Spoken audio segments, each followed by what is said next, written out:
নমস্কার বন্ধুরা, আজ আমার মেয়ের বার্থডে ছিল। সেজন্য আজ ঘরোয়া পদ্ধতিতে খুব ছোটোখাটো একটা আয়োজন করলাম আমার মেয়ের জন্য।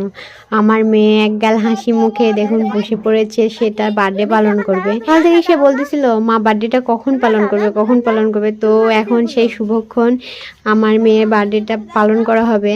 তো প্রথমত আমাদের ধর্ম অনুসারে আমার শাশুড়ি মা ধান দুবরা দিয়ে তাকে একটু আশীর্বাদ করবে।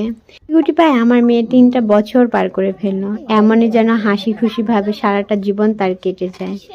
আর এখন তাকে মিষ্টি মুখ করানো হচ্ছে। আর মিষ্টি মুখ করানোটাই প্রথমত আমাদের নিয়ম, তারপরে কেক কাটা হবে। যাই হোক, এখন সেই শুভক্ষণ কেকটা কাটা হবে। তো আপনারা সবাই আমার মেয়ের জন্য আশীর্বাদ করবেন, সে যেন অনেক বড় হতে পারে, মানুষের মতো মানুষ হতে পারে। হ্যাপি বার্থডে কি করি গানি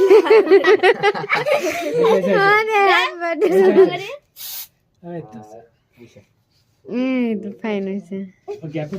হ্যাঁ